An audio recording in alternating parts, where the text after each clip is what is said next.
धन्य मी मानिना पुले संचित, राहिलीसे प्रीत तुझे नामी. धन्य झालो आता यासी संदेह नाही, न पडे या बाही काळा हाती. ब्रह्मरस करू भोजन पंगती, संतांचे संगती सर्व काळ. धन्य झालो आता यासी संदेह नाही, न पडे या बाही काळा हाती. तुका म्हणे पोट धालेची न धाय, खादलेची खाय आवडीने. धन्य झालो आता यासी संदेह नाही, न पडे या बाही काळा हाती. महायोग पीठे तटे भीमरथ्यां, वरं पुंडरीकाय दातुं मुनीन्द्रये. समागत्य तिष्ठन्तमानन्दकन्दं, परब्रह्मलिङ्गं भजे पाण्डुरङ्गम्. अलङ्कापुरीरम्य सिंहासनस्थं, पदाम्भोज तेजस्फुरद्दिक्प्रदेशम्. विधीन्द्रादिदेवैः सदा स्तूयमानं, समाधिस्थमूर्तिं भजे ज्ञानदेवं. नमो सद्गुरु तुकया ज्ञानदीपा, नमो सद्गुरु सच्चिदानन्दरूपा. नमो सद्गुरु भक्तकल्याणमूर्ति, नमो सद्गुरु भास्करा पूर्णकीर्ति. तपोज्ञानवैराग्य भक्ति स्वरूपं, सदालंकृतं साधु संन्यासयोगं. मुखे यस्य वेदांत शास्त्रार्थनीतिं, नमो नारायण गिरिं ब्रह्मस्वरूपं. मस्तक हे पाया, मस्तक हे पाया, मस्तक हे पाया, मस्तक हे पाया. वार करी संतांचा, वार करी संतांचा, वार करी संतांचा, वार करी संतांचा, वार करे संतांचा, वार करे संतांचा. ओ मस्तक हे पाया वरी, या वार करी संतांचा, या वार करी संतांचा, या वार करी संतांचा. मस्तक हे पाया वरी, या वार करी संतांचा, या वार करी संतांचा, वार करी संतांचा. धन्य मी मानिना पुले संचित, राहिलीसे प्रीत तुझे नामी. धन्य झालो आता यासी संदेह नाही, न पडे या बाही काळा हाती. संत श्रेष्ठ जगदवंदनीय जगद्गुरु श्री तुकाराम महाराज यांचा 4 चरणाचा आपल्या स्वतःच्या पूर्वकर्माला म्हणजे संचिताला धन्यता देणारा हा अभंग आहे. महाराज म्हणतात, माझं पूर्वायुष्यातील किंवा पूर्वजन्मातील कर्म हे जे संचित रूपानं त्या ठिकाणी साचलेलं आहे ते नक्कीच चांगलं असावं, धन्य असावं. कारण या मनुष्य देहामध्ये मी आलो आणि भगवंताचं चिंतन, भगवंताच्या नामावरती सहज प्रेम स्थापित झालेले. राहिलीसे प्रीत तुझे नामी. आणि त्यामुळे येणाऱ्या भविष्य काळामध्ये सुद्धा आता मला काळाचं भय नाही. धन्य झालो आता यासी संदेह नाही, न पडे या बाही काळा हाती. आता फक्त संतांच्या संगतीमध्ये महाराज म्हणतात, मला ब्रह्मरसाचं, भक्तिरसाचं पान करायला आवडतं. ब्रह्मरस करू भोजन पंगती, संतांचे संगती सर्व काळ. आणि हा भक्तीचा, ब्रह्मतत्वाचा आनंद अनुभवत असताना महाराज म्हणतात, तो आनंद अलौकिक आहे, श्रेष्ठ आहे.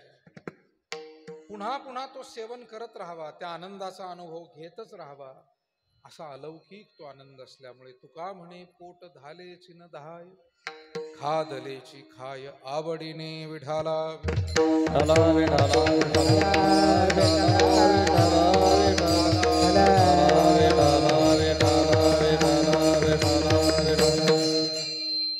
कीर्तनाला घेतलेल्या अभंगातील हा सारांश विषय आपल्या पुढे ठेवला. या अभंगाच्या माध्यमातून काही सेवा भगवंताच्या श्री हरिहर केशव गोविंदाच्या सद्गुरूंच्या चरणी आपल्याला समर्पित करायची. तत्पूर्वी पार पडत असलेल्या आजच्या या कार्यक्रमाच्या अनुषंगानं 2 शब्द परिहार देणं आवश्यक आहे.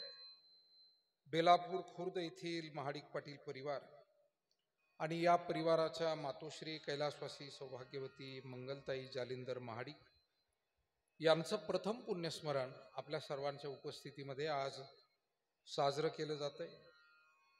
त्यांचे पती या परिवाराचे प्रमुख श्री जालिंदर धोंडीबा महाडिक पाटील, त्याचबरोबर श्री फकीरचंद धोंडीबा महाडिक पाटील हे त्यांचे बंधू, त्याचबरोबर श्री पांडुरंग धोंडीबा महाडिक पाटील हेही जालिंदर पाटलांचे दुसरे आणखी बंधू, त्याचबरोबर त्यांची मुलं श्री गणेश जालिंदर पाटील महाडिक,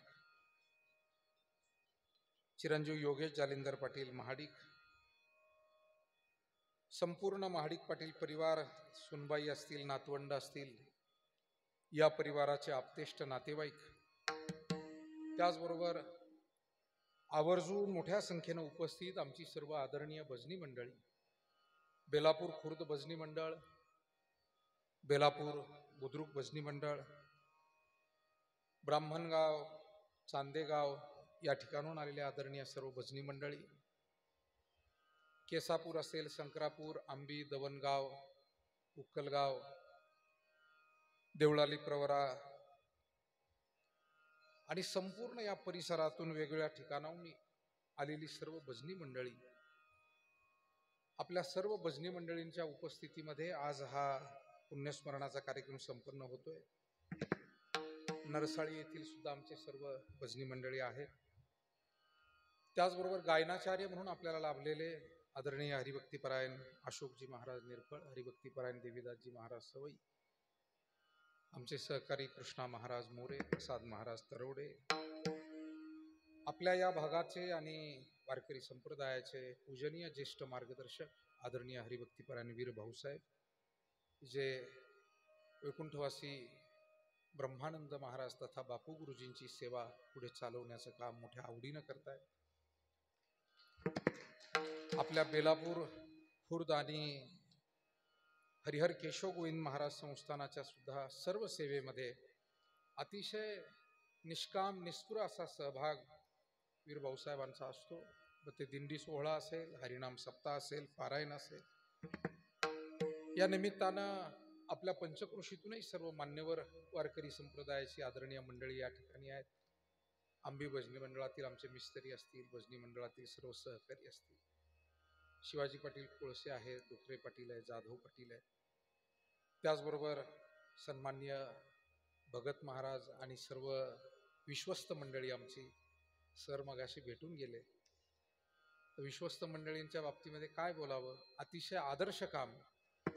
म्हणजे एखाद्या देवस्थानाचं विश्वस्त मंडळ कसं असावं आणि त्यांनी कसं आपुलकीनं काम करावं, त्याचं आपल्या जिल्ह्यातील एक उत्तम उदाहरण म्हणजे हरिहर केशव गोविंद संस्थान. विठाला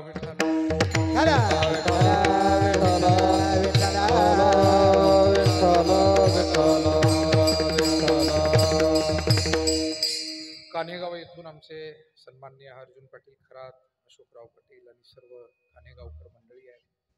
कुंडलिकराव पाटील खपके, दादाभाऊ महाडिक आणि दवणगावची सर्व मंडळी या ठिकाणी आहेत.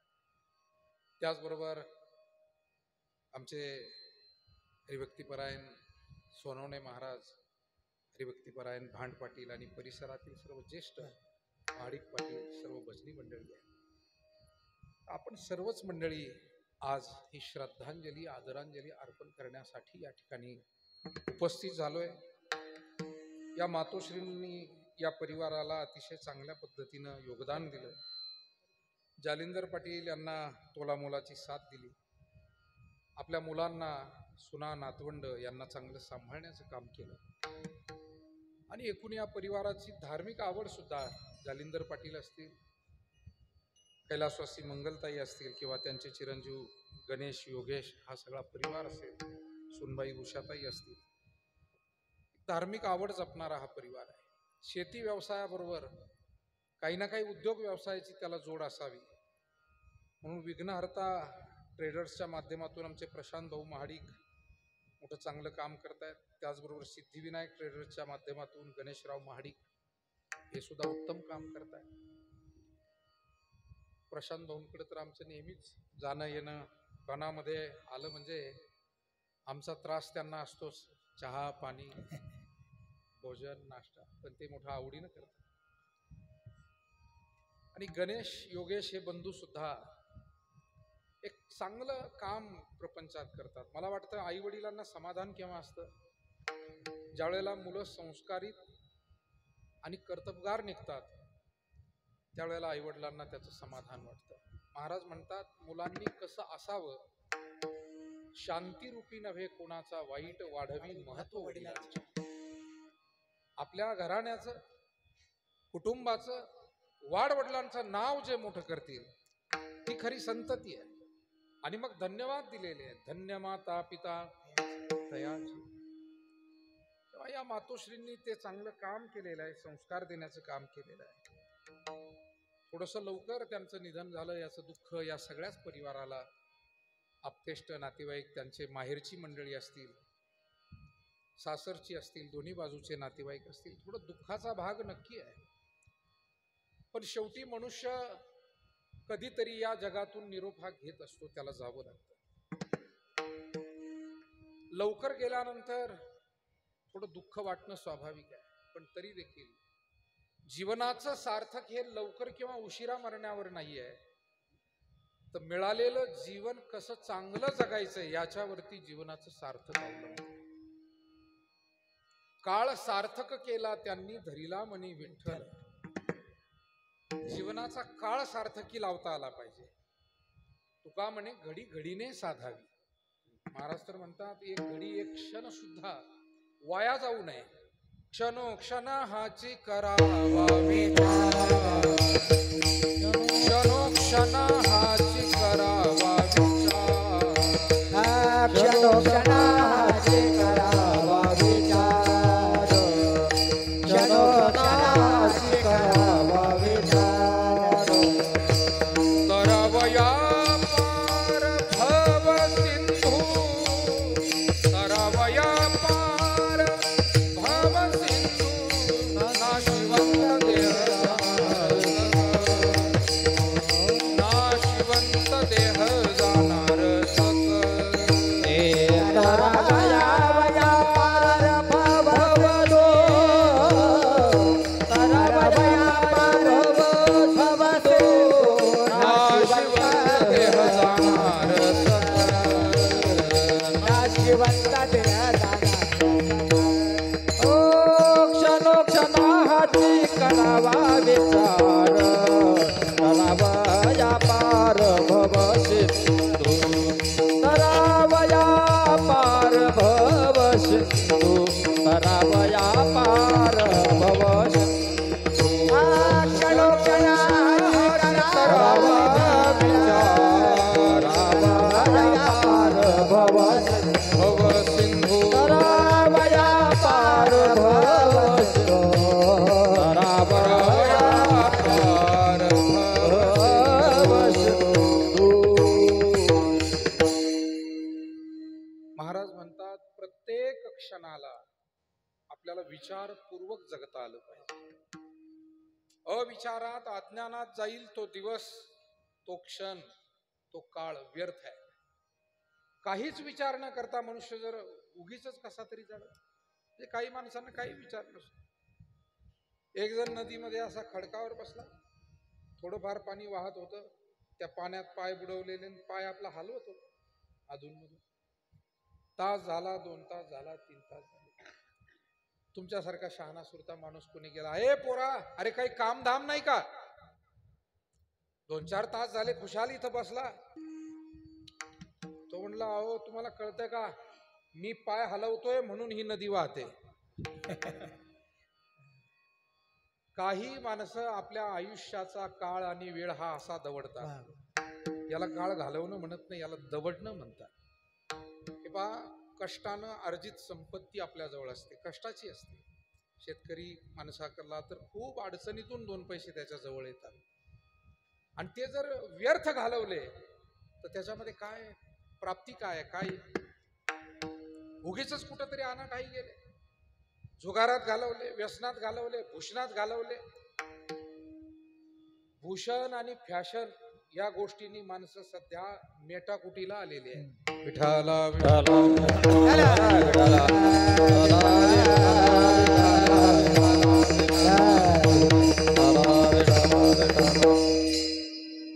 गरजेपुरत्या करण्याच्या गोष्टी जर केल्या तर मला वाटतं अडचण फारशी येणार नाही आयुष्यात.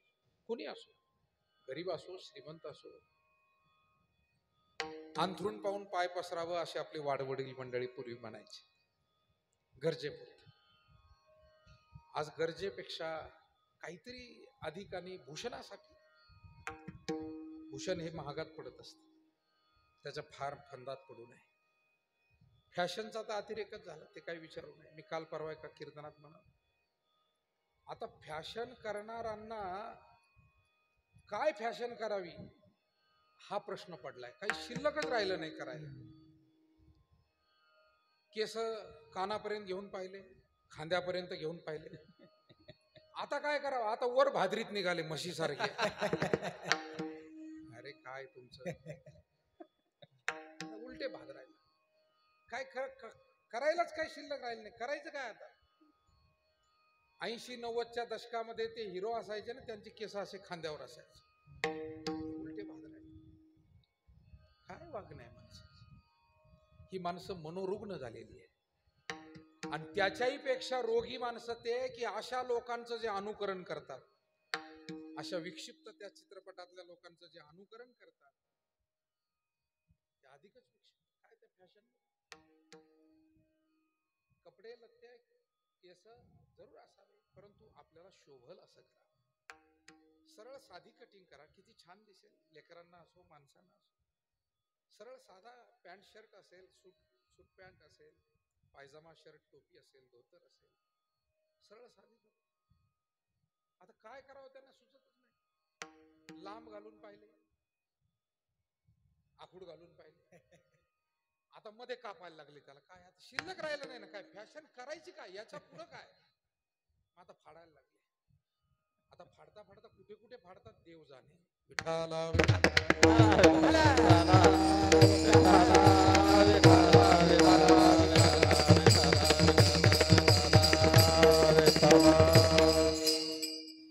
या मनोरुग्ण लोकांना सावध करण्याची गरज आहे. हे मनोरुग्ण आहे, मनोरुग्ण आहे, हे मानसिक रोगी आहे. ज्याला सुखासाठी कपड्याचा विचार करावा लागतो, ज्याला सुखासाठी पैशाचा विचार करावा लागतो, भूषणाच्या मागे पळावं लागतं, फॅशनच्या मागे पळावं लागतं, ते मनोरुग्ण आहे. आणि ज्याला सुखासाठी काहीच करावं लागत नाही, ज्याचा स्वभाव इतका चांगला आहे, ज्याची कर्म एवढी चांगली आहे, ज्याची संगती एवढी चांगली आहे की त्याला सुख आपोआपच त्याच्या जवळ स्वतःहून येतं. सुख घडो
शिंगवे तालुका राहता, जुना कोपरगाव तालुका.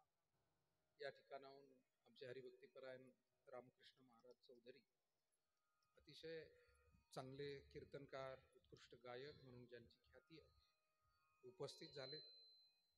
दुसरे आमचे स्नेही सहकारी बाबासाहेब पाटील लासुरे हे सुद्धा उपस्थित झाले.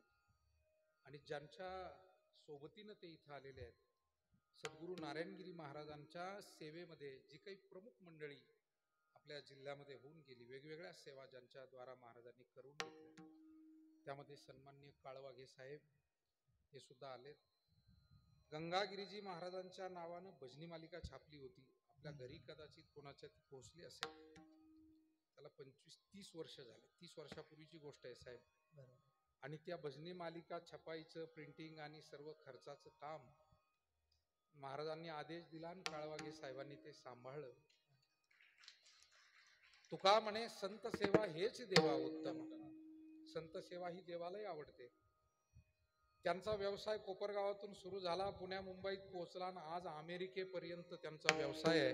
ते महिनाभर अमेरिकेत असतात आणि महिनाभर भारतात असतात. विठाला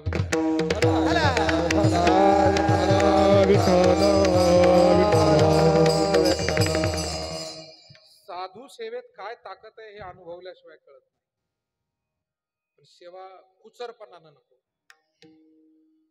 काही माणसं शेवटपर्यंत जोडलेले राहतात. काही बैल पाहतो नांगराला झुकलेले राहतात, पण ते उडीत नाही. काय करतो आहेत नांगराला, जाडी गळ्यात आहे, तासातून चाललंय, उडीत काही नाही. असे बरेच आहेत. पंगत कधीच देत नाही, वारकऱ्याला जीव घालीत नाही. वर्गणी दिली तर फार भांडून तंडून शेवटच्या दिवशी. म्हणजे आपल्यासारखी सज्जन माणसं पुष्कळ आहेत, पण अशी कुचर माणसं या जगामध्ये आहेत. दिसतात परमार्थात, मनापासून करत. मायबाप हो अनुभव आपल्यासारखे सज्जन अनेक जण घेतात. नाही, मी म्हणेल घ्या.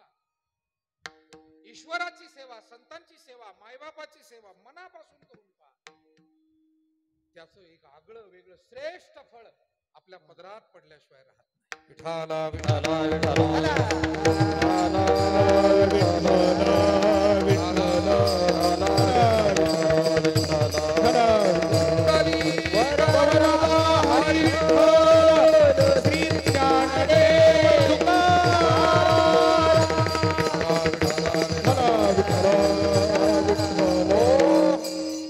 काळवाघे साहेबांकडे पुण्यस्मरणाचा कार्यक्रम आहे. 28 तारीख आहे मला वाटतं, आणि त्याचं निमंत्रण घेऊनच ते इथपर्यंत आले. त्या निमित्तानं आपल्या देवस्थानाला या सगळ्या मंडळींनी हरिहर केशव घेऊन देवस्थानाला भेट दिली. महाडिक पाटील परिवार, आमचे दादा भाऊ असतील, गणेशराव असतील, प्रशांत भाऊ, सगळे जे महाडिक मंडळी आहे त्यांच्याही वतीनं, देवस्थानाच्या वतीनं या सगळ्या पाहुण्यांचं मी स्वागत करतो. विठाला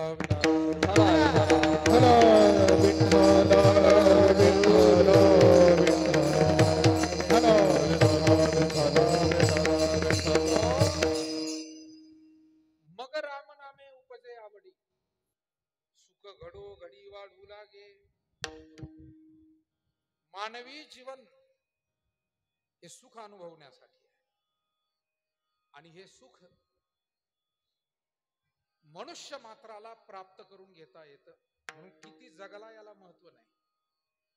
तो सुखरूप जगला की नाही, पुण्यरूप जगलाय की नाही, तो सेवामय जीवन जगलाय की नाही, आनंदमय जीवन जगलाय की नाही, उपयुक्त जीवन जगलाय की नाही. किती शब्द सांगू आपल्याला. जीवन हे उपयोगी असावं. पशुचा सुद्धा सांभाळ तरच लोक करतात जर ते उपयोगी असतील. बरोबर आहे.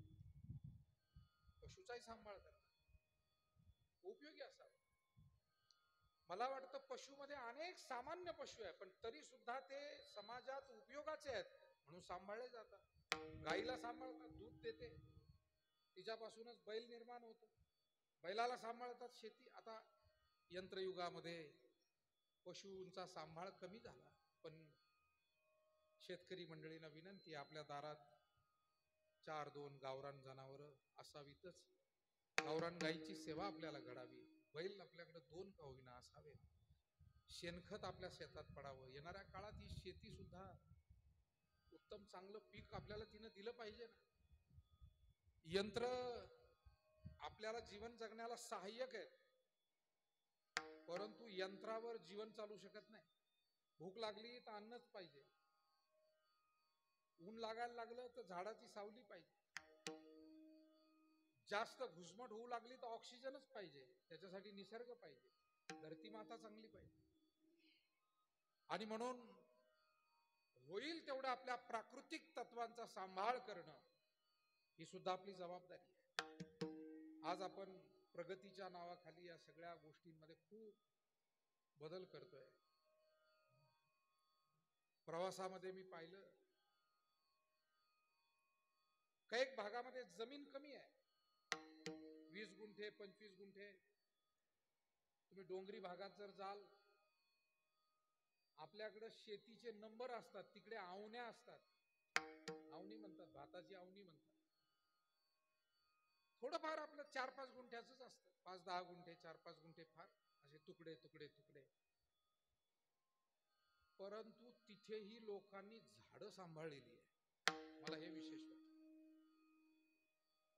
आपल्याकडे रस्त्यात आडवं आलं की झाड तोडा, बांधावर तर काय म्हणे वसवा होतो. अरे 10 गुंठे जमीन ज्याला मी त्याच्या बांधावर 20-20 झाडं पाहिले, हे पाहिलेलं सांगतो. आणि 20 एकर जमीन आहे, 2 झाडं नाहीत, हे करंटेपणाचं लक्षण नाही का? करंटेपणा म्हणजे काय फक्त पैसे कमी असणंच नाहीये. आपल्या घरात ग्रंथ नसणं हा करंटेपणा आहे, आपल्या बांधावर झाड नसणं हा करंटेपणा आहे, आपल्या दारात गावरान गाय नसणं हा करंटेपणाच आहे. आपल्या जीवनामध्ये देवभक्ती नसणं, ईश्वर भक्ती न करणं, करंटे कपाळ ज्याचे नाम नये वाचे. काय माणसं मी पाहिलेली आहे. मला इतकं वाईट वाटतं कधी कधी. जेवढं जेवढं दुष्काळी भागात जावं, माणसं निसर्गाकडे जास्त उदास आहेत. ते पोरांना सूचना करा, हळूहळू टाका. त्यांना त्यांचं काम करायचं असतं, त्यांना ते त्यांच्या कामाला आलेले असतात. त्यांना इकडचे माणसं मोकळे झाले म्हणजे जेव घालायची ही जबाबदारी बिचाऱ्यावर आहे. त्यांना म्हणा जरा हळूहळू करा. विठाला विठाला विठाला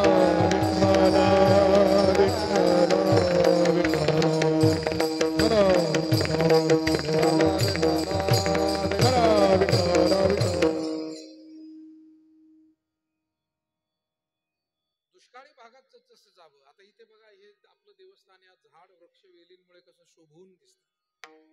तुकोबाराय म्हणले, वृक्षवल्ली आम्हा सोयरी वनचरे, पक्षी ही सुस्वरे आळविती. आपलं यारियार केशव गोविंद देवस्थान, हा रस्ता, हा प्रवरेचा काठ, बन आहे, नावच बन आहे. आणि ते बन सांभाळलंय. या सगळ्या प्रक्रियेमध्ये सुद्धा ही झाडं सांभाळली, हा विकास करत असतात. फार चांगली गोष्ट. मला आश्चर्य वाटतं, एखादं कुटुंब राहतंय. मी अशी घरं पाहिली, 10 पत्र्याचं घर आहे, गाडीत बसून जाताना आम्ही पाहतो. रखरख ऊन पडलेलं असतं, चैत्र वैशाखाचा महिना, आणि सावलीला झाड नसतं. मला विशेष वाटतं की त्या माय माऊलीनं भांडे घासलेलं पाणी जरी रोज एक गमेलभर बादलीभर त्या झाडाला घातलं तर 2 झाडं जगतील.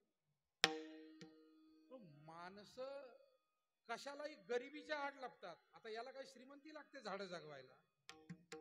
झाडं जगवायला तुमची मनोवृत्ती चांगली लागते, तुमची परिस्थिती कशी त्याला काही महत्व नाही. आम्ही असलेलं झाड रोप उपटून टाकतो, पण आमच्या येणाऱ्या दुर्गतीला, करंटेपणाला आम्हीच जास्त जबाबदार आहोत. विठाला विठाला विठाला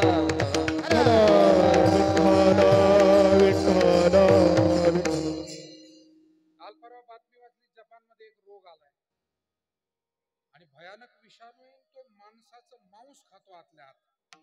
म्हणजे ते विषाणू शरीरात जर गेले तर मांस खाऊन टाकतात. काय दिवस आले, एका मागून एक एका मागून एक. मागे एक मोठे डॉक्टर नगरला भेटले, बोलत होतो. ते म्हणाले की येणाऱ्या काळात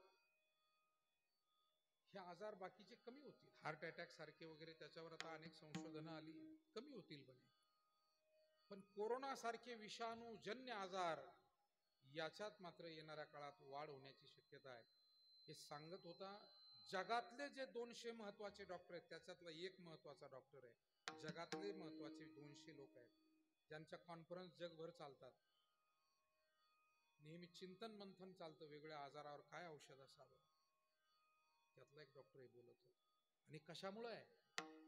आमची चुकीची जीवन पद्धती, चुकीचं खानपान, चुकीचं राहणसहान. आम्हाला पैशापलीकडे, मान सन्मानापलीकडे काही दिसत नाही.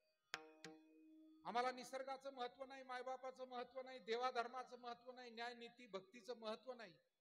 आम्ही या धन आणि मानाच्या मागे पळताना अंध झालेलो.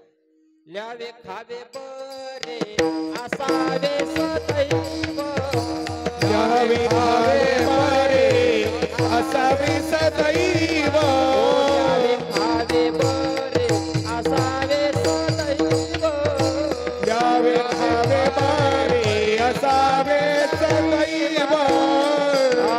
हेची खरे हावा संसार, संसार का हेची खरे हावा संसारी, संसारी हेची करी हाव संसारी, संसारी हेची करी हाव संसारी.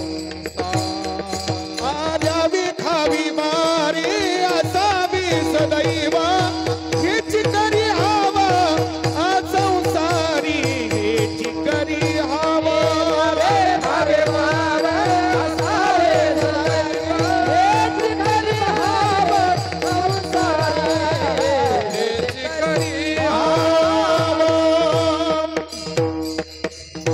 द्यावे खावे बरे असावे सदैव, हेची करी हाव संसारी. मनुष्यानं भाव मनात ठेवून जीवन जगावा, हाव मनात ठेवून जीवन जगू. ज्याच्या मनामध्ये सतत हाव राहील त्याला हाय हाय करीत शेवटी जावं लागतं. आणि ज्याच्या अंतकरणात भाव राहील, म्हणून आपल्यासारखे अनेक स्त्री पुरुष भाग्यवान आहे ज्यांच्या मनात भक्तिभाव आहे, श्रद्धा भाव आहे, प्रेम भाव आहे, आदर भाव आहे. हे सगळे चांगले भाव आहे. दुर्भावना नको, द्वेष भाव, मत्सर भाव, अहम भाव, हे भाव नको. सद्भावना आपल्या अंतकरणात असाव्या आणि त्या सद्भावनेनं संसार चांगला होईल आणि भक्तिरूपी भावनेनं, श्रद्धा भावनेनं परमार्थ अतिशय चांगला.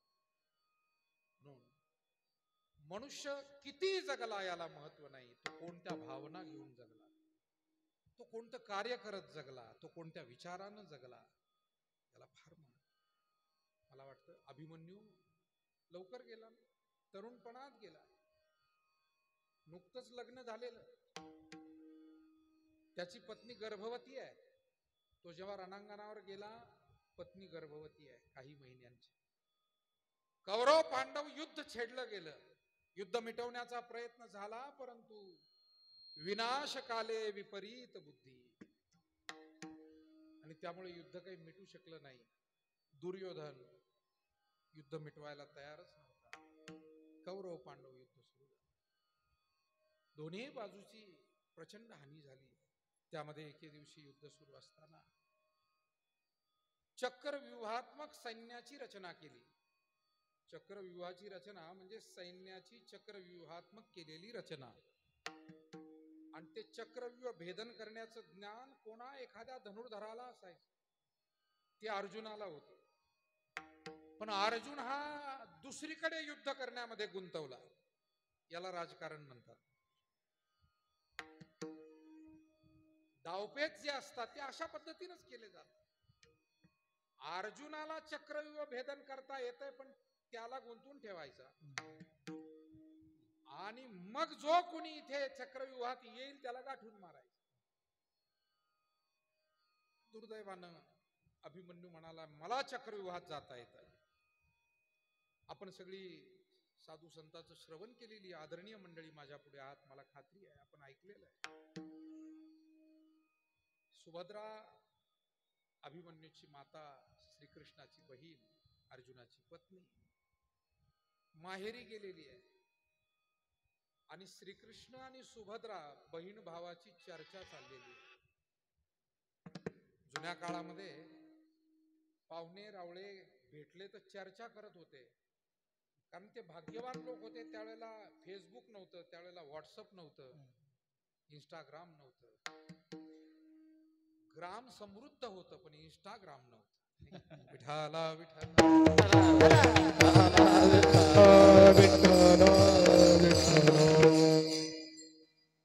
आता माणसं समोर बसलेले असले तरी तो त्याच्या मोबाईल मध्ये पाहतो, हा याच्या मोबाईल.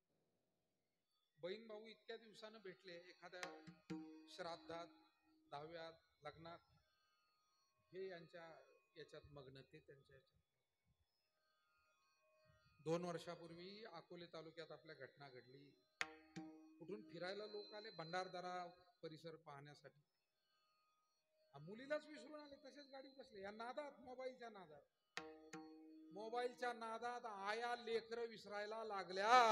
विठाला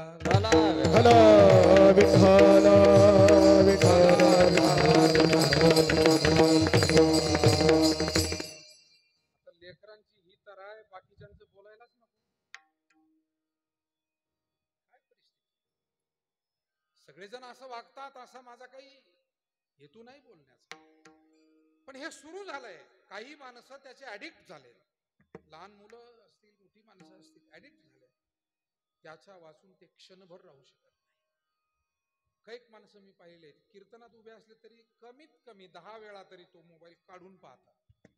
उभे म्हणतो मी, बसलेल्यांचं तर विचारूच नका. आता बसलेल्यांचं काय पुराण सांगू. तुम्ही चांगले माणसं आहे, तुम्ही पाहिलं नाही अजून, बरं आहे.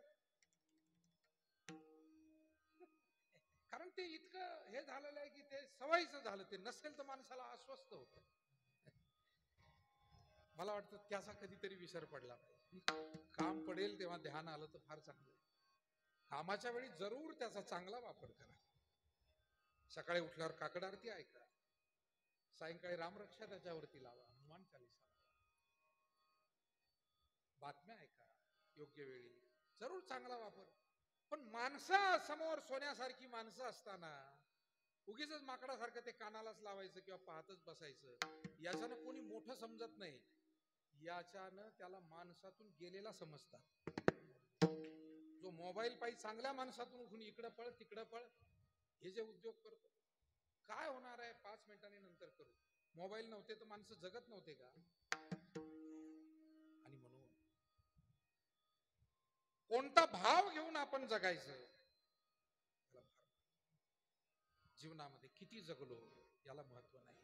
कोणती अभिमन्यू, त्याला श्रीकृष्ण परमात्म्यानं आणि सुभद्रेचा संवाद सुरू असताना त्याला आईच्या पोटात असताना गोष्ट ऐकायला मिळाली होती. कोणती? चक्रव्यूहाची. चक्रव्यूहाची गोष्ट. मोठ्यांच्या चर्चा सुद्धा मोठ्या विषयावर असतात. एकतर आपले लोक नातेवाईक भेटत नाही, आणि भेटलेच तर 2 भेटले तर तिसऱ्याची निंदा करतात. तुमच्यात कोणी असं करीत नसेल असं मी मानून चालतो. 2 भेटले की तिसऱ्याची चर्चा. त्याचं कारण काय? आपल्याला चांगले विषय सुचत नाहीत. बोधयंत परस्परम. मला वाटतं अनेक जण चांगल्या विचारानं जगतात, पण माझी विनंती राहील, घरामध्ये चांगल्या विषयावर चर्चा जास्त करा. आपल्याला जर आपली पिढी समृद्ध करायची असेल, संस्कारानं, विचारानं प्रगल्भ करायची असेल, ज्याला सामाजिक ज्ञान असावं, ज्याला धार्मिक ज्ञान असावं, कौटुंबिक असावं, शेतीविषयक, व्यवसायाविषयक, अशा चांगल्या विषयावर चर्चा करा. नाही तर चुलतीचं ऐकू नको, चुलत्याकडे जाऊ नको. आजीचं कशाला काम करतो, इतक्या तुच्छ गोष्टी शिकवाल तर मोठी माणसं घरात जन्माला येणार नाही. विठाला हे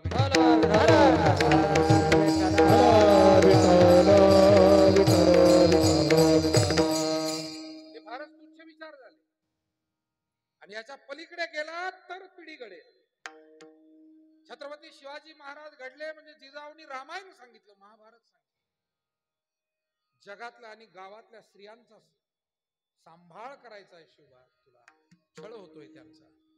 समाजाची शिकवण, समाजसेवेची शिकवण दिली, धार्मिकतेची शिकवण दिली, राष्ट्रभक्ती जागवली, नीतिमत्ता त्यांच्यातली जागी ठेवली. म्हणून नीतिमत्ता जागी असल्यामुळे अनेक वेळा प्रसंग आले. बेळगावच्या जवळ त्याने एक राज्य जिंकलं. हिंदूच राजा होता तो, परंतु तो काही शिवाजी महाराजांना शरण येत नव्हता. बेळगाव कर्नाटक, महाराष्ट्राचाच मूळचा भाग, सध्या कर्नाटकमध्ये. आणि मग युद्ध झालं. महाराजांचे मेहुणे त्या मोहिमेवर गेले, पाठवले. युद्धामध्ये त्या राजाचा पाडाव झाला, तो मारला गेला. त्याच्या पत्नीनं काही काळ झुंज दिली. शेवटी तिलाही पराभूत केलं आणि कैद करून घेऊन आला. परंतु त्या भगिनीची विटंबना करण्याचा प्रयत्न महाराजांच्या मेहुण्याकडून झाला. मेहुण्यामुळं बरेच जण अडचणीत आले. आता एक कोणतरी खासदार आले, विठाला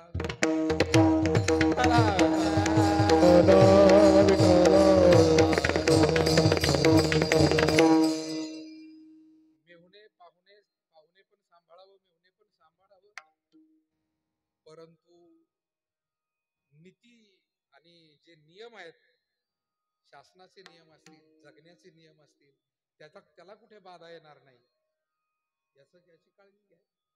महाराज होते ते छत्रपती शिवाजी महाराज होते. जेव्हा इतर सैनिकांनी येऊन ही गोष्ट कानावर घातली, कारण ज्यांच्यामध्ये महाराजांच्या विचारांचा प्रभाव होता असे सगळे ते मावळे होते. आणि जेव्हा मोहीम संपल्यानंतर हे सांगण्यात आलं, महाराजांना प्रचंड क्रोध आला. त्या भगिनीला बोलावून सांगितलं की आम्ही तुमचे बंधू आहोत असं समजा. झालेल्या विटंबनेबद्दल आमच्या लोकांकडून त्याबद्दल क्षमा मागतो, परंतु तुम्हाला आम्ही अभय देतो, तुम्ही सुखरूप राहावं. चोळी बांगडी करून त्यांची सोय संगत लावून त्यांना इनाम वगैरे देऊन त्यांना पाठवलं. आणि त्या मेहुण्याचे डोळे काढले होते. इतिहास नीट वाचा, आपण लक्षात. त्याचे डोळे काढण्याची आज्ञा दिली. कारण तू ही पापी दृष्टी जर तू माय भगिनीवर टाकत असेल तर तुला जगाकडे पाहण्याचा अधिकार नाही. मला वाटतं नीतिमूल्यांचं शिक्षण पहिल्यापासून दिलं होतं जिजाबाईंनी, म्हणून शिवबांच्या मध्ये तो विचार होता. अर्थात तो संस्कारातून, विचारातून, रक्तातूनच सगळा आलेला होता. शहाजीराजे, जिजाऊमा, मुद्दा हा आहे. आणि म्हणून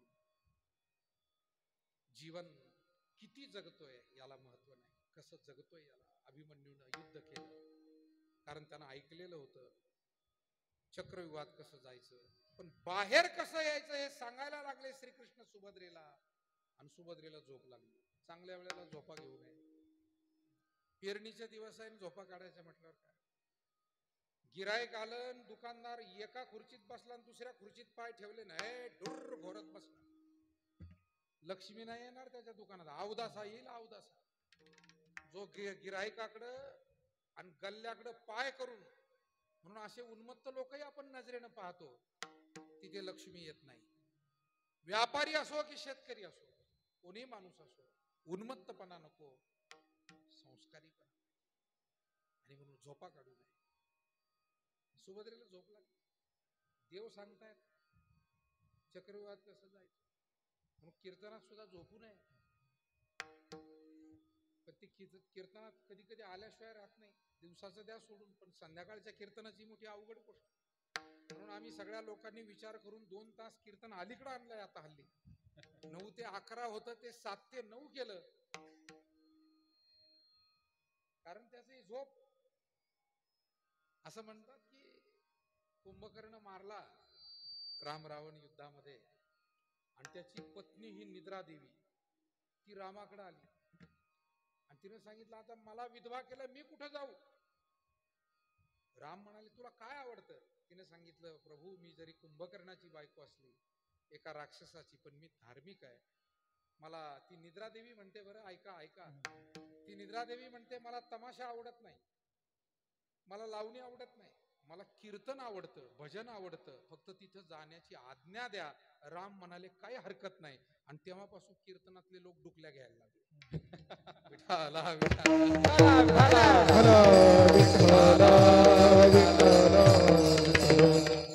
तमाशातले झोपलेले कधी पाहिले का तुम्ही? सांगा तुम्ही. नाही झोपलं. लावणीवाले तर उड्याच हाणतात. आमचे काल ज्ञानेश्वर पाटील जळकीकर महाराज आले होते. संवत्सरला कार्यक्रम होता काल. ते एक छान वाक्य बोलले. ते म्हणाले लोकांना ज्ञानेश्वर पाटील पेक्षा गौतमी पाटील जास्त आवडते म्हणे. मी काल ऐकलं त्यांच्या विठाला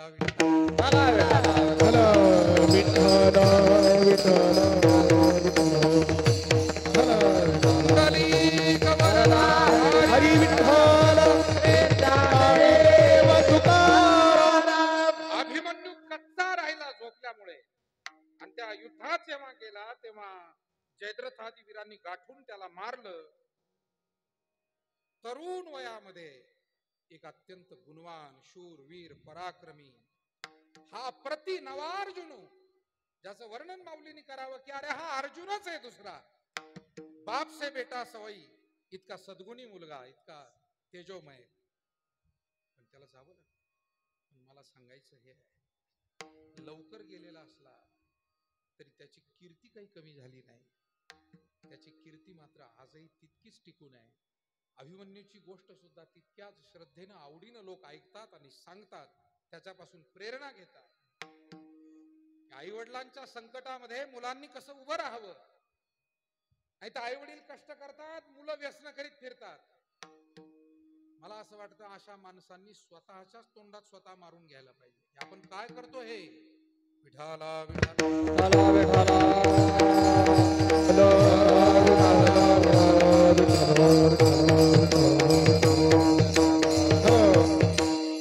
कोणाची बायको कष्ट करते, नवरा भंपक, त्याला दुसरा शब्दच नाही. त्याला काय शब्द आहे? भंपक. शेतीत जात नाही, नोकरी काम धाम करीत नाही, पाहुण्या रावळ्याचं सुख दुखाला जा म्हटलं तरी जात नाही. नित्य उठवून या प्यावयाची चिंता. इथे खावयाची चिंता म्हटलंय महाराज. मी थोडं बदलून काही सकाळी असा विचार करत चालतात, आपल्याला असं वाटतं की हा माणूस आता विचार करत चालला असावा किंवा काय शेतात पेरायचंय, कुठून बी आणायचंय. तसं नसतं त्यांच्या डोक्यात. आज कोणाकडून पैसे घ्यायचे आणि कोणत्या दुकानावर नवीन जायचंय. अरे काय जीवन आहे. अपवादानं अशी माणसं थोडीफार आहेत, पण असावं का हे असं? काय त्या लेकरा बाळांचं भविष्य दुःखात जातं, काय त्या माता भगिनींना अशा कुटुंबामध्ये त्रास होतो, काय ते नातेवाईक 5-50 नातेवाईक जवळचे कायम एका माणसामुळे दुःखी असतात. मायबाप हो, जीवन असं जगावं की आपल्या मृत्यूच्या दिवशी भल्या भल्यांच्या डोळ्यात 2 अश्रू आले पाहिजे की नाही, ही माता चांगली होती, हे बंधू चांगले होते, हे सद्ग्रस्त चांगले होते, ही मायमाऊली चांगली होती, ही सेवा करत होते, उपयोगी पडत होते. म्हणून सुरुवातीला शब्द वापरले मी. जीवन हे उपयुक्त असावं. कुटुंबासाठी, शेजाऱ्यासाठी, गावासाठी, देवासाठी उपयोगी पडत राहावं, उपयुक्त असावं. जीवन हे भावमय असावं, श्रद्धामय असावं, पुण्यमय असावं. धन्य पुण्य रूप कैसा झाला संसार.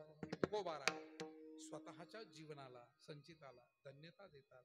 मला वाटतं इतरांनी आपल्याला धन्यता देण्यापेक्षा आपल्या अंतःकरणातून हा हुंकार निघला पाहिजे की होय, धन्य आम्ही जन्मा आलो दास विठोबाचे. आमचं जीवन हे धन्य आहे. आणि मला वाटतं अनेक सज्जनांना खरोखर ही भावना मनामध्ये असते की जे पुण्य सत्कर्म करत जीवन जगले त्यांना कधी जीवनाविषयी ओझं वाटत नाही, पश्चाताप वाटत नाही. आणि म्हणून तुकोबाराय म्हणाले, मागे जे काही जन्म झाले, मागे जो काही काळ निघून गेला, आमचं ते संचित त्या काळातलं काहीतरी चांगलं असावं. कारण त्याचं पुण्यफल म्हणून आज भगवंताच्या नामाविषयी आमच्या अंतःकरणात विशेष प्रेम आहे. अभंगाचं पहिलं चरण. धन्य मी मानीन आपुले संचिता, धन्य मी मानीन आपुले संचित, धन्य मी मानीन आपुले संचिता, धन्य मी मानीन आपुले संचित,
संचित कर्म, क्रियमान कर्म, प्रारब्ध कर्म.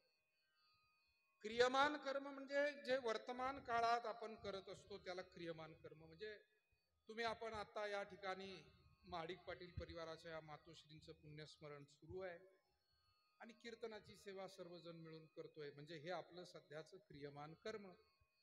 आपण त्यांना ही श्रद्धांजली कीर्तनातून वाहतोय. क्रियमान कर्म. पण अशी जी काही केलेली कर्म आहेत, एक दिवसापूर्वी, एक तासापूर्वी, एक महिन्यापूर्वी, एक वर्षा, जशी घडलेली रोजची कर्म आहेत, त्याचे काही सूक्ष्म परिणाम हे साचत जातात आणि साचत साचत गेले की त्याला संचित कर्म म्हणतात. साचलेलं. आणि जे साचलेलं आहे ते पुन्हा भोगावं लागत असतं, कोणत्याही रूपानं असू द्या. कर्जाची रक्कम जर साचत गेली तर ती भरावी लागते आणि ठेवीवरचं व्याज साचत गेलं तर ते मिळत असतं. बरोबर आहे की? साचत दोन्ही, पण एक ठेवीवरचं व्याज आहे ते मिळेल आणि कर्जावरचं व्याज आहे ते मुद्दलासह भरावंच लागेल. बरं, इथे तरी कर्जमाफीची वाट पाहता येते, पण देवाजवळ कर्जमाफी सुद्धा नाही. हा एक खरं आहे, एक खरं आहे. जर आपण जीवनामध्ये अतिशय श्रद्धायुक्त होऊन जर त्याची भक्ती केली तर त्याची विशेष कृपा होते आणि विशेष कृपा जर झाली तर मागील कर्माचा परिहार तो करतो, ती संपवतो. यातायाती धर्म, जी काही यात तोड धर्म आणि केलेली कर्म, या सगळ्याच गोष्टी पुसून जातात आणि परमात्मा त्याला शुद्ध करून आपल्या जवळ घेतो. जसं वाल्या कोळ्याला इतकी त्यानं पातकं केली होती, पण नारदांच्या वचनावर विश्वास ठेवला. पहिली गोष्ट, संतांना शरण गेला, संतांच्या पायावर विश्वास ठेवला. संताची पायी हा माझा विश्वास. मला वाटतं या अभंगासाठी सर्वोत्तम उदाहरण आहे. कारण एक हिंसक आहे हा रत्नाकर वालाकोळी, दुसरे नारद आहे, पण ते त्याला समजून सांगतात, बाबा हे पाप आहे. घरी जाऊन विचारून येतो, कोणी पापात सहभागी नाही. शेवटी नारदांच्या चरणावर मस्तक ठेवतो, विश्वास ठेवतो. विश्वास तो करी स्वामीवरी सकळ भोगिता होय त्याचे. शास्त्रावर, संतावर, वडीलधाऱ्यांच्या मार्गदर्शनावर विश्वास असावा. विठाला विठाला विठाला.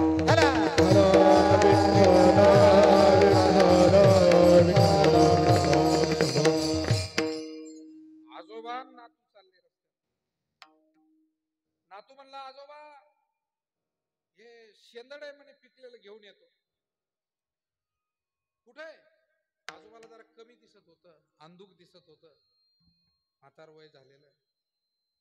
त्यांना काही दिसलं नाही. ते पण नातू सांगायला लागला, म्हणे शेंदड आहे म्हणे रस्त्याच्या कडेलाच, बाजरी पेरलेली आहे म्हणे, काही तूर आहे, काही बाजरी आहे आणि त्याच्यात शेंदड दिसत आहेत म्हणे, घेऊन येतो एक दोन. आजोबा म्हणला, नको आणू, कडू आहे ते. नातू म्हणला, तुम्हाला इथंच कसं काय कळलं कडू आहे? काही करायला लागलं का नाहीच म्हणता तुम्ही? बरं जा. गेला नातू. आजोबाला मला सांगितलं, उभं राहा इथं झाडाखाली. आजोबा राहिले रस्त्याच्या कडेला उभे. रस्त्याच्या कडेनच दिसत होत शेंदड. गेलं ते नातू. गेल्यावर पाहिलं, थोडं त्याने जरा ते शेंदड फोडलं, चाकून पाहिलं तर खरंच कडू. दुसरं पाहिलं, आला परत, म्हणला, आजोबा अहो ते खरंच कडू निघलं, तुम्हाला दिसत नाही कसं काय कळलं? आणि बाबा त्याच्यासाठी उन्हाळे पानकळे खावावे लागतात इतके. कसं काय कळलं सांगा? अरे म्हणजे सोपं आहे ना, हे अनुभवजन्य ज्ञान आहे म्हणे.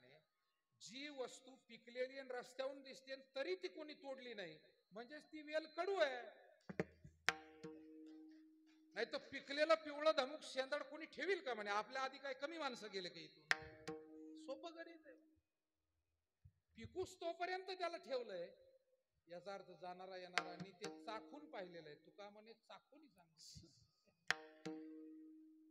तेव्हा वडीलधाऱ्याचं ऐकावं, शास्त्राचं ऐकावं, संतांचं ऐकावं, विद्वज्जनांचं ऐकावं.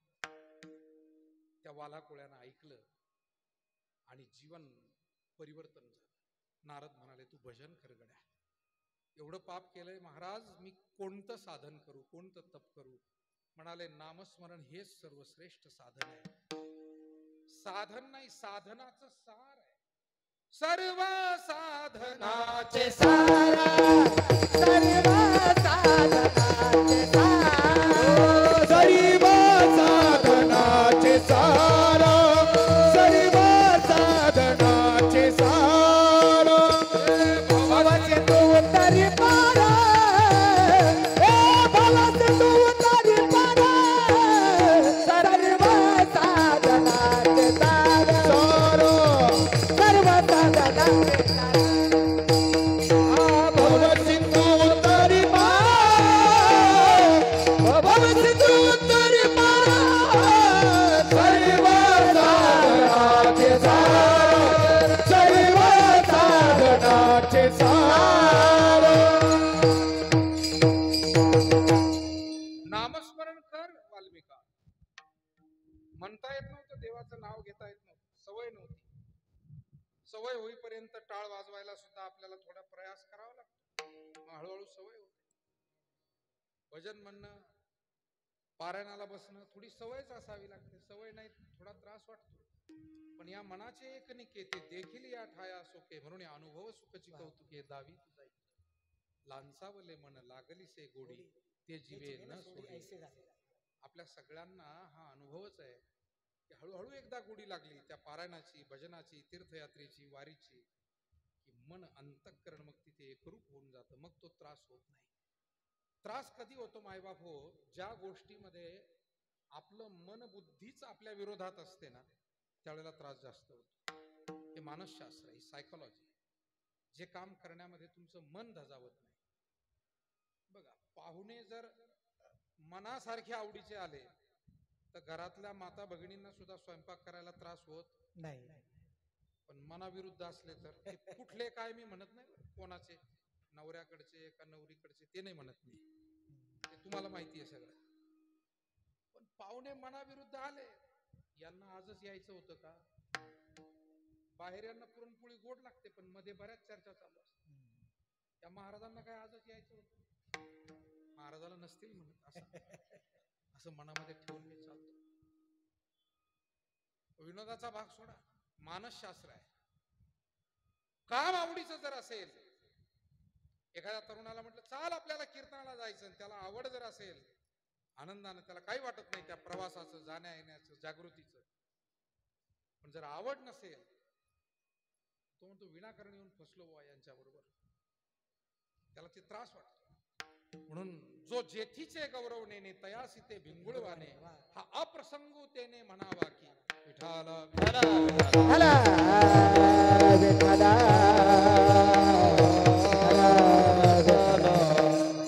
वाल्मिकाला सवय नव्हती, पण रामनामाचा महिमा असा आहे मायबाप, या जगामध्ये अनेक गोष्टी गोड आहे, त्यामध्ये सर्वात गोड अमृत आहे. आणि अमृताही पेक्षा गोड भगवंताचं नामस्मरण. आणि हे अमृताहुनी गोड नाम तुझे देवा, नाम तुझे देवा. अमृताहुनी गोड नाम तुझे देवा, नाम तुझे देवा. अमृताहुनी गोड नाम तुझे देवा, नाम तुझे देवा. अमृताहुनी गोड नाम तुझे देवा, नाम तुझे देवा. मन माझे केशवा, मन माझे केशवा, काबाने गे, काबाने गे. सांग पंढरी राया, काय करूया, काय करूया. सांग पंढरी राया, काय करूया, काय करूया. नामदेवरायांचा हा अभंग आहे, गोड अभंग आहे. अमृताहुनी गोड नाम तुझे देवा, मन माझे केशवा, काबाने घे. सांगा पंढरी राया काय करूयास. आणि म्हणून गोडाती गोड काय असेल, नामामृत गोडी वैष्णवाला धरी, योगिया साधली.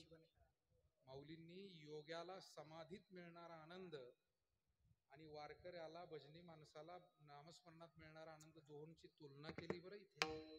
आणि दोन्ही समानच आहे.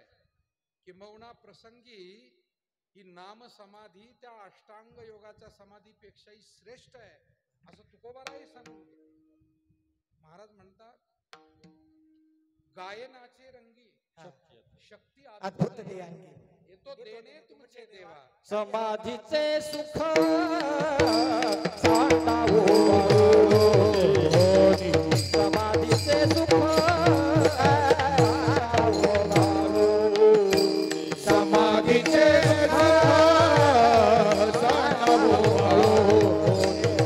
समाधीचे सुख ऐसा या कीर्तने ब्रह्मरसा ऐसा या कीर्तने ब्रह्मरसा समाधीचे सुख जाणवो मारो समाधीचे सुख जाणवो मारो.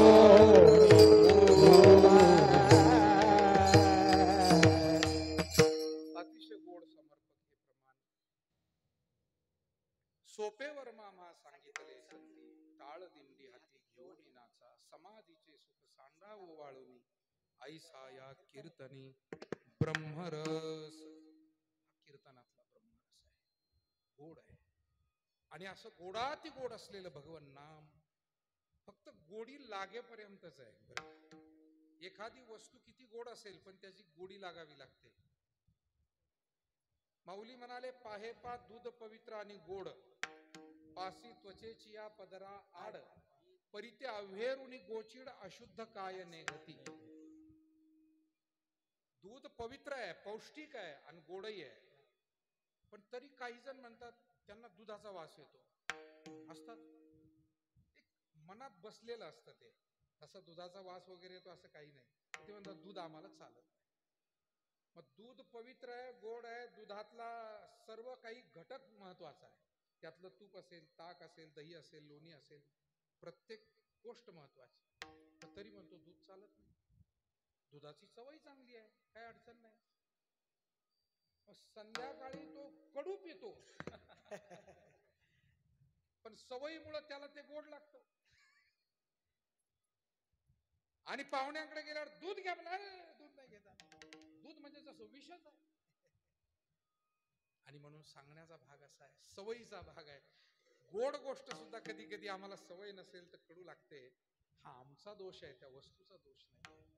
तर नाम हे गोड आहे, पण ते आवडण्यासाठी आमचे विचार संस्कार बदलले पाहिजे.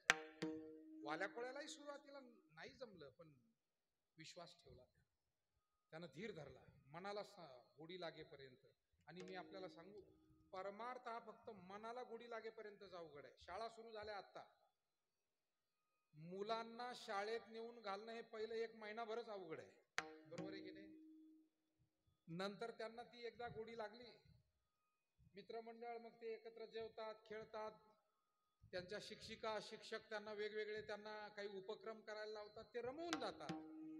आणि एकदा का रमले, मग जर त्यांना बळच घरी राहा म्हणलं तरी ते रडतात. असे काही मुलं आहेत, त्यांना घरी राहा म्हणलं ते रडतात. नाही, आम्हाला शाळेत जायचं, बस हुकली, आम्हाला नेऊन घाला, पण आम्हाला जायचंय शाळेत. हा एवढाच जून महिना, फार फार तर जुलैचा अर्धा, पुढे सोपं आहे. तसं परमार्थ सुद्धा सुरुवातीचा जो टप्पा आहे, जोपर्यंत या साधनेची गोडी लागत नाही, हरिपाठाची असो, काकड आरती असो, पारायण, भजन, कीर्तन, ध्यान, चिंतन, एकदा गोडी लागली. वाला कोळ्याला एवढी गोडी लागली, 12 वर्ष एका जागेवर बसून. वाल्हा कोळी पातकी भूमंडळी, तेने राम नामे वाजविली टाळी. नाम घेता त्याच्या पातकांची झाली होळी, रसना रंगली राघव नामे, राघव नामे, रसना रंगली राघव नामे. आपले शिंगी पिंपरीचे रामभाऊ बाबा ही जुनी चाल म्हणायची, विठाला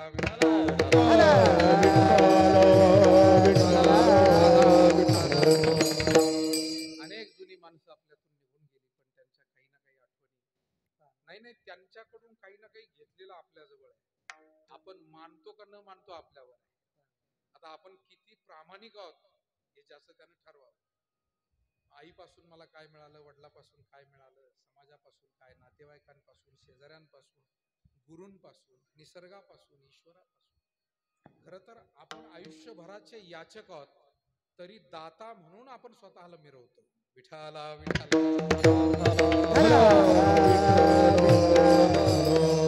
सगळे याचक आहोत आपण. जे दिलंय ते ईश्वरानं, जे दिलंय ते निसर्गानं, जे दिलंय ते या जनता जनार्दनानं, कुटुंबियांनी, समाजाने. आपलं काय आपल्या ध्येय हे काळाचे, धन कुबेराचे, येथे मनुष्याचे काय आहे. चला विषय वाढत जाईल. मला एवढंच फक्त सांगायचं होतं की मानवी जीवनामध्ये मनुष्याला पूर्व कर्म त्याचं काही चांगलं असेल तर त्याला नामस्मरणावर त्याचं प्रेम राहतं. तुकोबाराय म्हणतात, जो पूर्व आयुष्यामध्ये पातकी असणारे काही लोक, पण तेही पतित पावन झाले.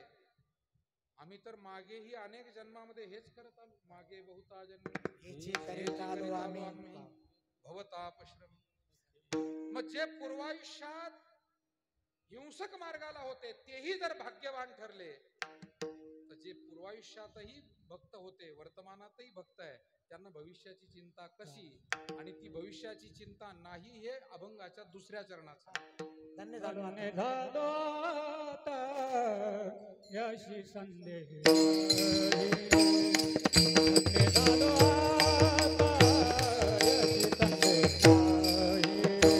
धन्य झालो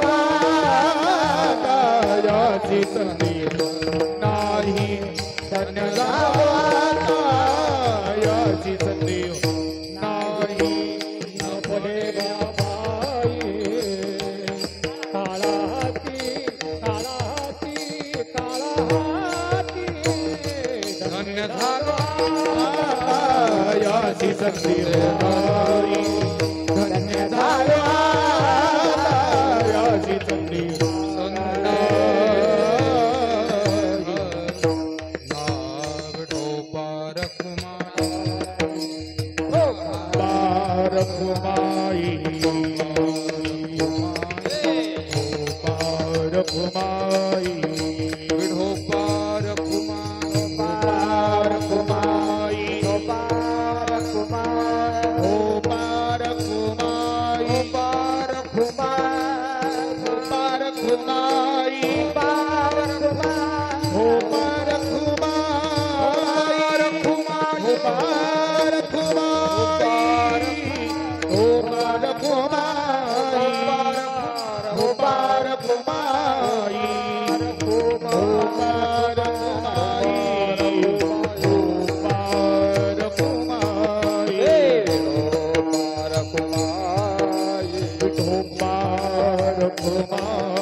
पवित्र असेल, ज्याचा वर्तमान काळ पवित्र असेल, त्याला भविष्याची चिंताच कसली. म्हणून धन्य झालो आता यासी संदेह नाही, न पडे या बाही काळा हाती. ज्यानं अभ्यास चांगला केलाय त्याला परीक्षेची भीती राहत नाही. ज्याची मशागत होऊन गेलेली आहे, पाऊस कधी आला तरी त्याची धावपळ होत नाही. तसंच ज्याचं जीवनामध्ये पुण्यकर्म सत्कर्म घडले, मृत्यू कधी येईल काही हरकत नाही, त्याची तयारी असते. आमचे एक जुने वारकरी सहकारी होते, ते नेहमी म्हणायचे, त्यांना जर विचारलं कशी काय तब्येत काका, ते म्हणायचे वळकटी बांधून ठेवलेली आहे. ते त्यांचा एक शब्द होता, नाही काय, वळकटी बांधून ठेवलेली. वाबळे काका म्हणायचे, वारले आता 2 वर्षापूर्वी. ते वाबळे काकाचा शब्द होता. मी कधी भेटू, त्यांना जर विचारलं काका कशी काय तब्येत, काय नाही महाराज आता वळकटी बांधलेली. मला असं वाटतं इतकी तयारी ही मृत्यूची असावी. कारण सगळं जीवनात चांगलं कर्म एकदा घडलं, मनुष्य चांगलं सुंदर जीवन जगला, त्याला मृत्यूची भीती राहत नाही. न पडे या बाही काळा. तुकोबाराय म्हणतात, ब्रह्मरस करू भोजन पंगती, संतांचे संगती सर्व काळ. महाराज म्हणतात, संतांच्या सहवासात आम्ही राहू आणि या ब्रह्मरसाचं, भक्तिरसाचं सेवन करू. आणि तो भक्तिरस, ब्रह्मरस इतका गोड, इतका श्रेष्ठ आहे, सांगून गेलो मी आपल्याला, की तो किती सेवन केला तरी तृप्तता होत नाही अभंगाचं शेवटचं चरण. तुका म्हणे पोट झाले शेणादाया, तुका म्हणे पोट झाले शेणादाया, तुका म्हणे पोट झाली चिने धाया, तुका म्हणे पोट झाली चिने धाया. खादलेची खाया आवडीने, खादलेची खाया आवडीने. धन्य झालो आता याची सत्य नाही, धन्य झालो आता याची सत्य नाही. खादलीची खाया आवडीने, खादलीची खाया आवडीने. धन्य झालो आता याची संध्या नाही, धन्य झालो आता याची संध्या नाही. कलेया बाई काळाती न पडेला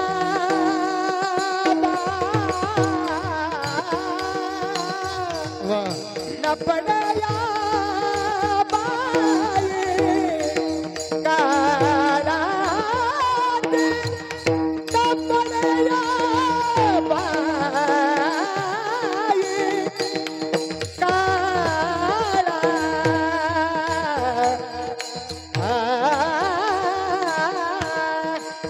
न पडे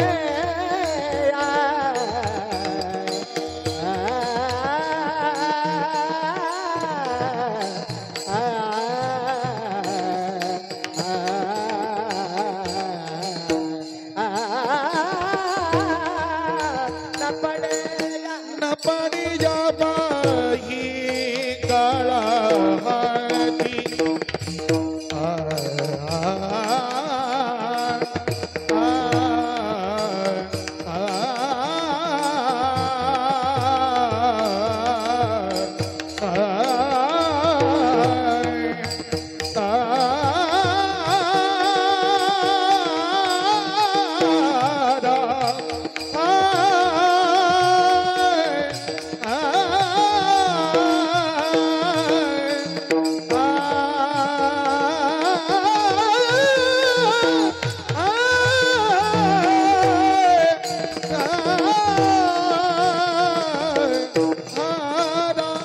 न पडे जा बाही काळा हाती.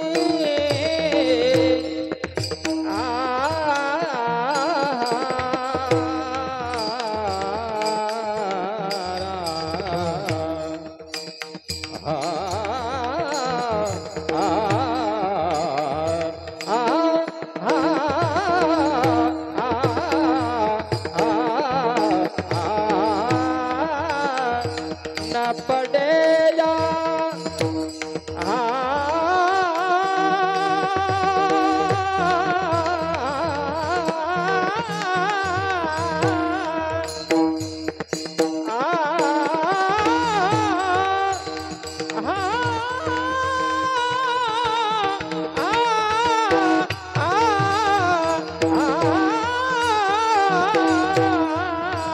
न पडेया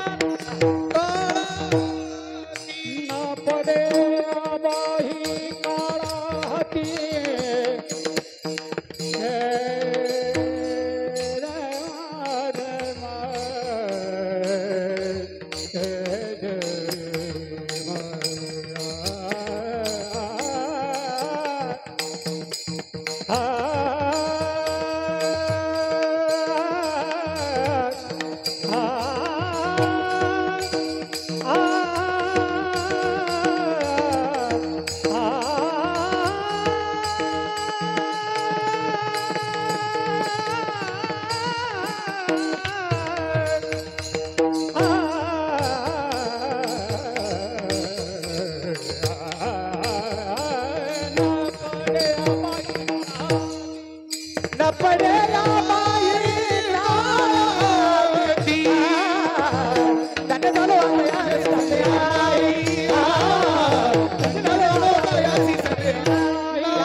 माजलेची खायावडीने धन्य झालो आता यासी संदेह नाही न पडे याबाही काळा हाती.